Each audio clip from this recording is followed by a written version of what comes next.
It's time once again for the Maple Grove City Report. I'm Dave Kaiser. Thanks for joining us with Heidi Nelson, Maple Grove City Administrator. Welcome once again. Thank you. We have got Maple Grove Days to recap, so we'll do that in just a couple minutes. Also, the meeting from July 15th, 1 hour long, so we'll talk about some of the items there. And a lot of other things going on in summertime in Maple Grove, so we'll give you a quick update. Let's move to the agenda from the 15th.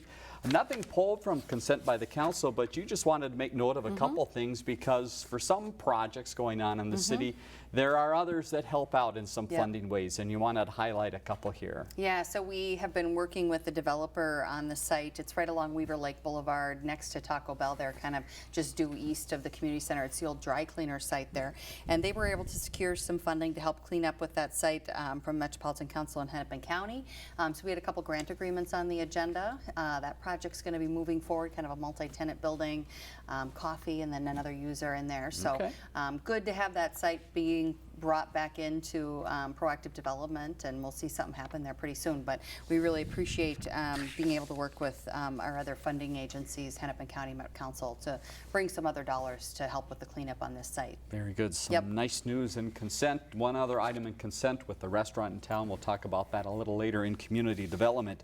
Open forums. Sometimes there are people that come and speak, and many times there are not. But this time there were a few groups that came to talk, and it's centered around parks. So give us a little idea of what the discussion is, and it sounds like some discussion that's happening at the Park and Rec Commission as well. That's correct. So we have a couple park projects that are either underway or proposed, various stages of progress here. So one is the addition of a cricket pitch up at Boundary Creek Park, and then another is Gleason Fields, some repurposing of that park to a baseball complex or baseball facility.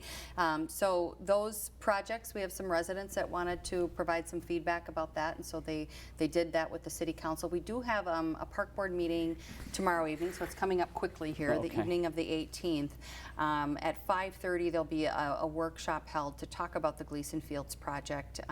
The residents there have been invited to come in and talk with the park board about that project, provide their input.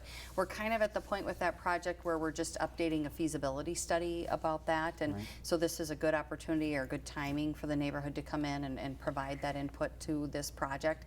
That'll happen at 5:30, and that is going to be held in the council chambers. We knew we'd have a bit of a bigger turnout for that meeting in the room that they usually meet at the senior center.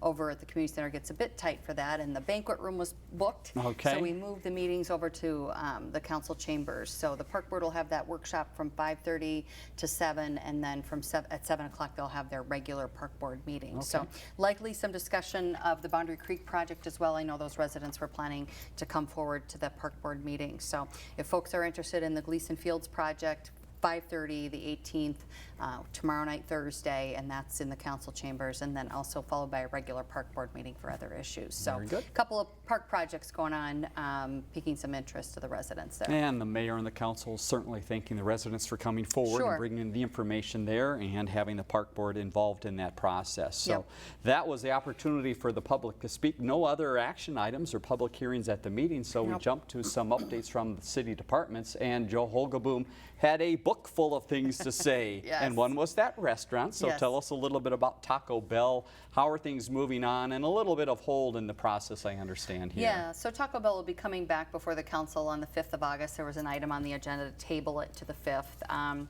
We have another user. There's kind of two built lots there, and this is just along Hospital Drive to the east there. So we had, the Caribou that was approved there, and then there's that access road, and then the Taco Bell would be just north of that, and then there's another lot north of that there's a small multi-tenant building proposed, and there was some feedback from that potential tenant there about circulation in the parking lot, those kinds of things. And so we had some time in this application, so we thought it good to work those issues out in advance, versus waiting till they come in. So taking a little bit of a pause here just to work that out between the landowner, the developer, and those two end users. Very good. Next Planning Commission meeting then is on the 22nd, and there's a lot going on. Tell us about the list of items. It's a big one. Yep, it's actually the 29th. 29th, This is a month where we have 5 Mondays, and so it's always the first and last, I'm sorry, the second and last Monday, so it falls on the 29th One of those this year. goofy months. All right, That's right. 29th, Yeah. and it'll be a full plate. It will be a full plate. So we've got a couple of things coming. We've got an apartment project proposed up on 99th Avenue. This is kind of between M Health and the Hy-Vee store. This is for development stage plan approval. This had come through at the time of the Hy-Vee. This is kind of a, it's the Hy-Vee land. And so this was, the concept stage was looked at during the time that the Hy-Vee store was approved up there for the North Store. So that one's coming forward.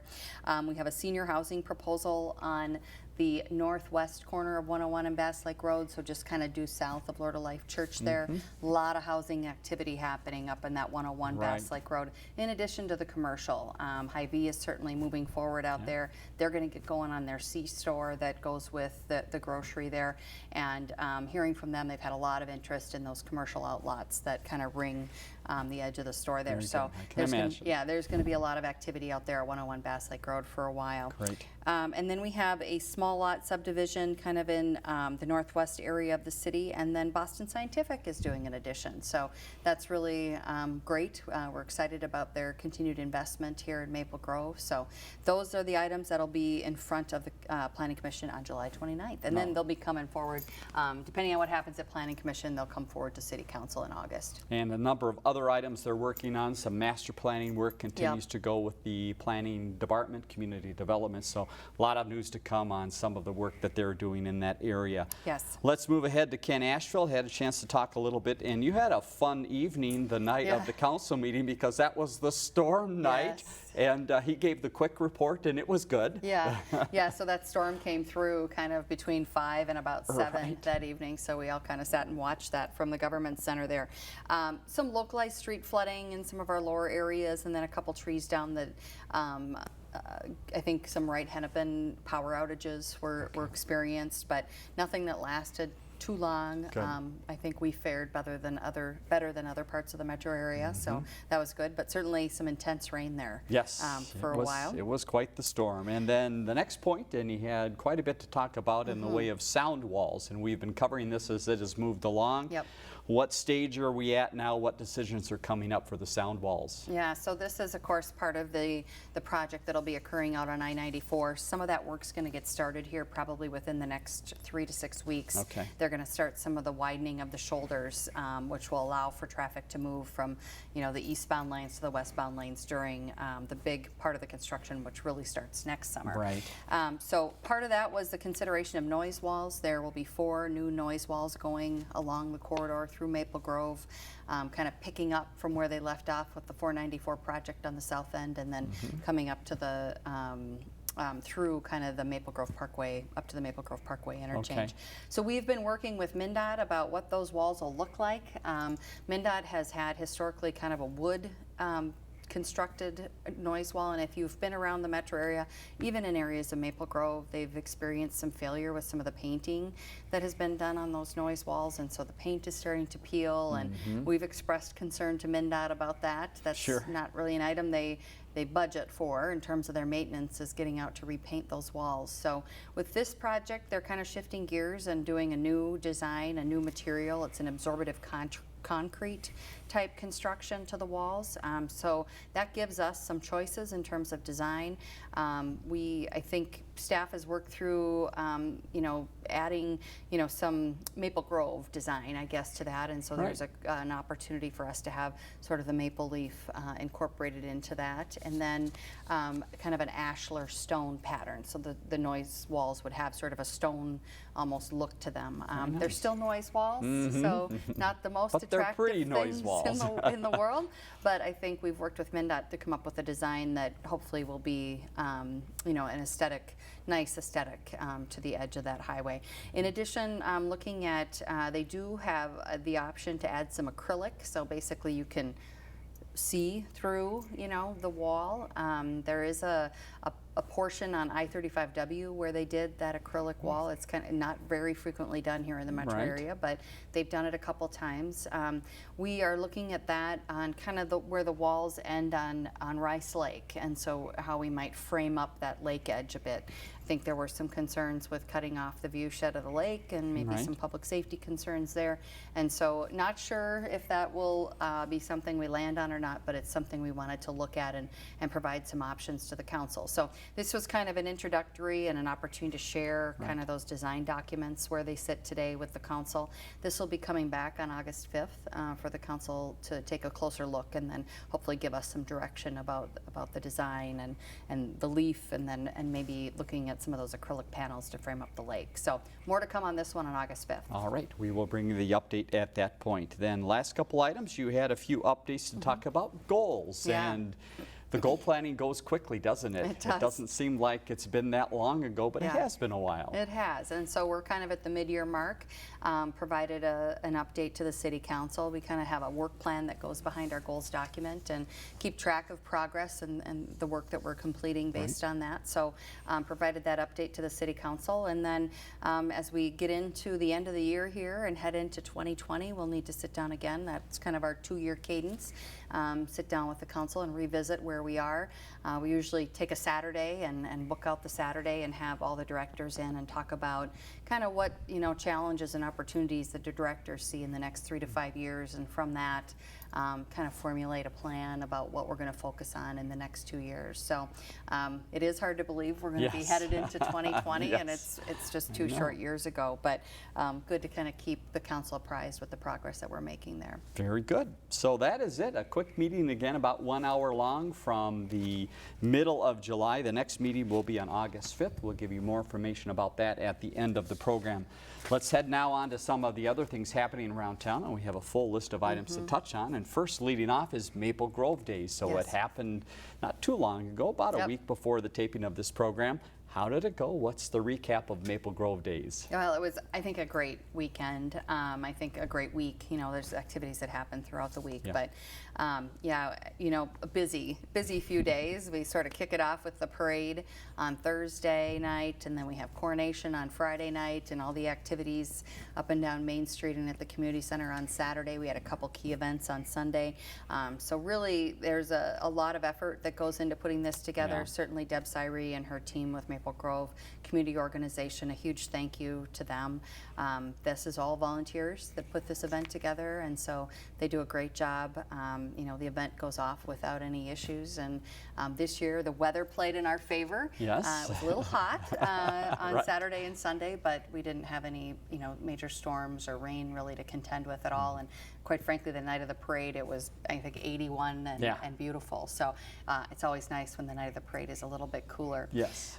But certainly the Maple Grove Lions Club, the Maple Grove Rotary Club, our local fire department, Maple Grove Fire, Maple Grove Police Department, our Public Works Department, all really kind of everybody comes together to make this event happen for this community celebration. So we were really happy with how things turned out. We have 3 new ambassadors to celebrate. Tell us about those. Coronation was on Friday night, and I think there were like 16 candidates or ambassador candidates, so a great showing this year. So we have our new crowned ambassadors, Grace Mayer, Ella Miraz, and Amina Razik. It's always sad to say goodbye to the 3 that we've gotten to know so well and seen throughout the year and been at events with. And these 3 were all seniors in high school last year, so they were really present and able to attend a lot of things. And now they're off to college, so it was really fun to hear they kind of do their farewell there as well and talk about where they're headed. And then our 3 new that we will get to know better throughout the year and see as they're around representing Maple Grove. So very nice. Jillian Key was honored by the Minnesota Aquatennial program that evening for her work with this program.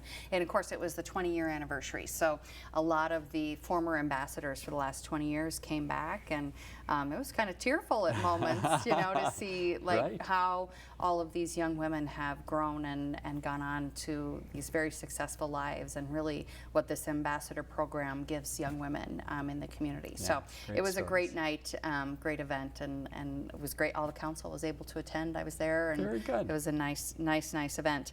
We had a couple other events on Sunday. We rededicated the memorial at the Central Fire Station there. Fire Station 2 right off of Elm Creek Boulevard. If you drive by, you'll see there's kind of a small memorial area there in the corner. Fire Department put on that event. It was very nice. Officer Bodine, or Greg Bodine, firefighter Bodine, provided, he's a chaplain, provided a message there and a blessing. So that was, it was a really, really nice event. And after that event was over, we headed over to Central Park for the Veterans Memorial dedication. This is a program that was, or a project that was led really by the Beyond the Yellow Ribbon program, and the Osseo Maple Grove Legion played a big part as well. So they had the ribbon cutting for that event. Beautiful dedication ceremony. They just, and wonderful turnout for the veterans in our community and those that have lost their lives in service. And so very touching event, and it was well attended and very nicely done. And so if you haven't had a chance to get over to see the new Veterans Memorial, it is really quite remarkable. And I haven't been there at night yet. I've got some on my list to do, but it's lit up at night, and there's some beautiful flag standards there. So both day and night, I think it's a lovely addition to Central Park. Well, hats off to all those involved and everything that happened around Maple Grove Days. Again, a great time for the city to celebrate, and I'm sure all those groups are interested in you volunteering for the next year, so not too early to start thinking about that. For sure. The Transit Center was a site for Maple Grove Days as well, and some of the activities, so I know people were able to shuttle around, but we have a few other items related to the transit station. What work is going on there, and what might people need to know about some fee talk? Yeah, so we are replacing some of the roads entering into the transit station. Some of those areas were done with pavers, kind of at its original construction, and they just kind of really haven't held up very well, and we've replaced a lot of them over the years, and so kind of going with a different approach, a concrete approach this time. So a lot of that work is going to be done over the next month, really through mid-August. So you'll see some of the entry points changed over there and some closures. So just keep eye if you're coming over to ride the bus. Kind of it's focused on that east end of the ramp, the ramp there at Arbor Lakes. And so keep an eye out for that construction work. You might have to change lanes quick. And then we are out for public comment on the My Ride program. We're currently proposing to do a fare increase, and really the fare increase would only affect those still paying in cash. So the deep discount still for those who are paying online with our app. And so this would increase the one-way per ride fare to $3 if you're using cash, and that would be effective in 2020. It keeps the online fare, I think, stays at the $175. So this is more just to kind of encourage people to get in line with the electronic fare. But if you have comment about that, you can reach out to Michael Patz at the city, and there's an opportunity via our website to provide comment as well. Excellent. A couple other items happening around the city. One is the photo contest, and things are wrapping up with the picture taking, and it looks like it has been fantastic turnout. Yeah, well, we had lots of opportunities for good photos over this last weekend as well. So we had 459 entries made with 1,389 votes cast for viewers' choice. So that's always fun. And then the judging is going to be coming up here in August, and then the winning photographers will be recognized in front of the City Council later in the fall. And again, this is always, we just really appreciate people's contributions to this photo contest. We use these photos. We really appreciate, and we love to be able to represent Maple Grove in our various communications and publications, and so these photos get used, and so look forward to seeing the winners. It'll be fun. Thanks for your turnout, folks. Let's talk back about the fire department. We mentioned the memorial, but a few other things happening as we move forward. One is recruitment, and the other is hydrants. Yes, so we are still in the process for recruiting for paid-on-call firefighters.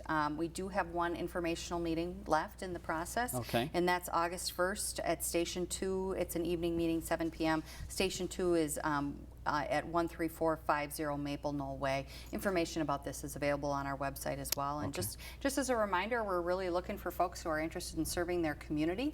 No need for, we provide all the training, so we're not recruiting you as a firefighter today. We're recruiting you as somebody who wants to serve the community. We provide all the training that you're going to need. So if you have an interest, this is a great opportunity to come learn more. We encourage people to bring their families. Certainly being a firefighter has an impact to your home life, and so it's good that everybody kind of understands what that looks like on the front end. But applications are accepted through August 9th, so this meeting is about a week before that cutoff date. And as far as fire hydrants, we talk about them a lot during the winter, of shovel around them, make sure you can get to them, and you don't think as much during the spring and summer about them, but there is a message about keep them clear even during the summer. How does that work? Yeah, I think it really is about landscape. You know, there's something that sometimes people like to landscape around those, but we really, or, you know, the grass gets growing or whatnot. So we really encourage people to kind of, even in the summertime, keep that clear of any, you know, any landscaping boulders or bushes or shrubs or anything like that, or high growing grass. Really important that the fire department has quick access to those hydrants, even during the summertime. Yep, so it seems that 3 feet seems to be the area around it that you want to make sure is clear. A couple other ongoing things at the city, and especially summertime things. How about the farmers market? How are things going there, and when should people visit? Yep, so we got the market coming again Thursday. We're every Thursday now through October 24th, 3 to 7 p.m. All the great programs, live music throughout the day, and we're really getting into the produce months of the summer, weeks of the summer. So this would be a great time to come out. All right, get to that market. Weaver Lake Beach. The beach is open, and I bet a few people have been using it during these hot past couple weeks. It has been busy, and it's open for the season through August 18th. Not only the lake and the beach, but we also have a lot of other activities there, including tennis, ball fields, basketball, sand volleyball grounds, fishing and picnic areas. And that park is open Monday through Sunday, noon to 7 p.m. The beach is open from noon to 7 p.m. Got it. Yeah, great park. Stop by there. And if you're not a lake swimmer, we've got options for you in town. How about the pool? How is that going? When is that available? Yeah, pool has been very busy. We've certainly been in the heat here. So pool, community center outdoor pools open through Labor Day. Information is available on our website just about, you know, everybody needs a wristband, the height of the kids, those kinds of things. Wild Wednesdays, we offer every Wednesday discounted admission, and then they have some special themes and games going on Wednesdays. So check out the pool. All right, and if you're not in it for the water, how about some other things to do in the parks? Town Green and Central Park, lots of activities going on there. Give us a little rundown of some of the fun coming up. Yep, so the Town Green calendar continues. We've got the live music Mondays and Wednesdays at 7 p.m. The family entertainment for the kids Thursdays at 10:30 in the morning. And now we've started into the movies at sunset. The first was with Maple Grove Days this week. And then we also have the Friday night jam sessions, and those happen before the movies. So lots of activity coming up here through the month of August. Head over there, and at Central Park again, lots of places to play and do things. And I guess there is a little water there as well. Not the same kind of water, but different water. Tell us about Central Park and some of the features. So we've got the interactive fountain there, and that's open from 10 a.m. to 8:30 p.m. every day. And then from 8:45 to 10 p.m. It goes into show mode with the lights. Still welcome to go out there and splash around, but that's really a fun time to go and watch the lights there. And of course, lots of other fun things over at Central Park. We mentioned the new Veterans Memorial to wander over there and check that out. But of course, the really great playground, all the gardens. We've got the sport courts, pickleball courts. It's really kind of a park for everybody. Yep, enjoy that park. And speaking of that park, it's going to be the center of activity coming up in September. Yes. Tell us about ticket sales and that big concert coming up. Yeah, so this is September 14th at Central Park on the big lawn there. Performing at the festival will be the Gear Daddies, New Power Generation, 4 on the Floor, and Kat Perkins will be opening for us.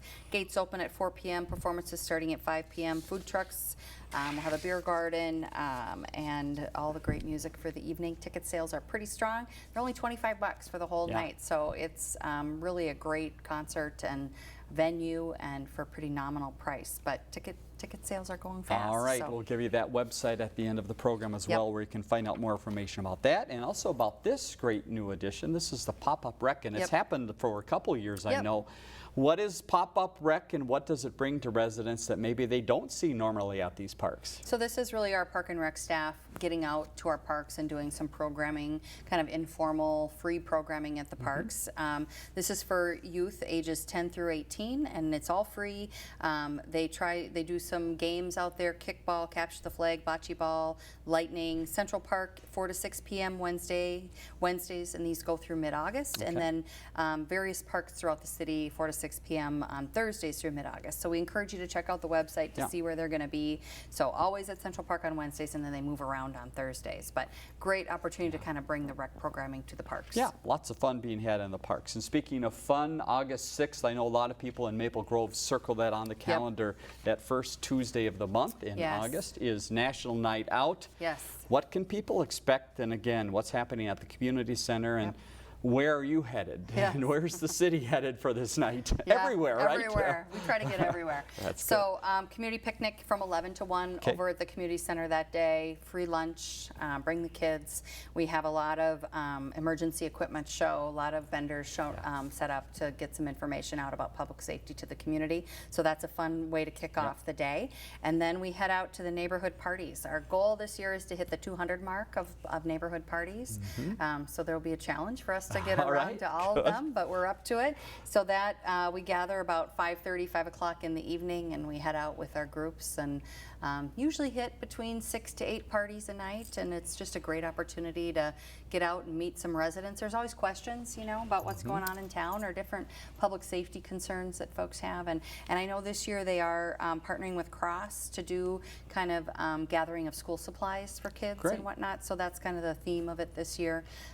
So August 6th for National Night Out this year. And one of the questions that might come up is our last point today. It's about the shops at Arbor Lakes. And for people that have been by recently, they'll note some construction. This has been going on for a while. The talk of it has been.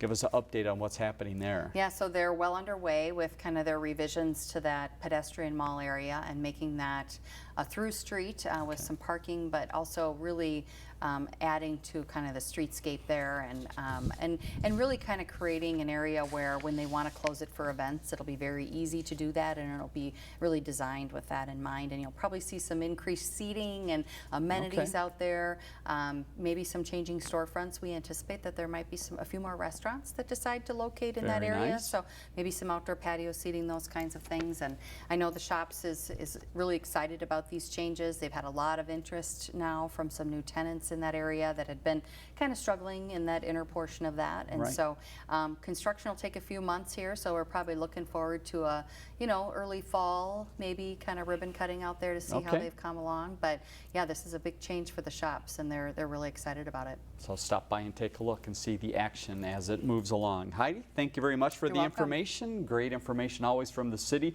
Let's leave you with some information about the next meeting and also that website you see right at the middle of the screen. A lot of information today about events coming up, dates that you might want to get involved, so maplegrovemn.gov, the place to find that. Next meeting, as we mentioned, is on Monday, August 5th at the Government Center. Phone number at the bottom of the screen, and your response line if you have questions or comments about the program, 763-533-1710. Again, for Heidi Nelson, I'm Dave Kaiser. Thanks again for joining us.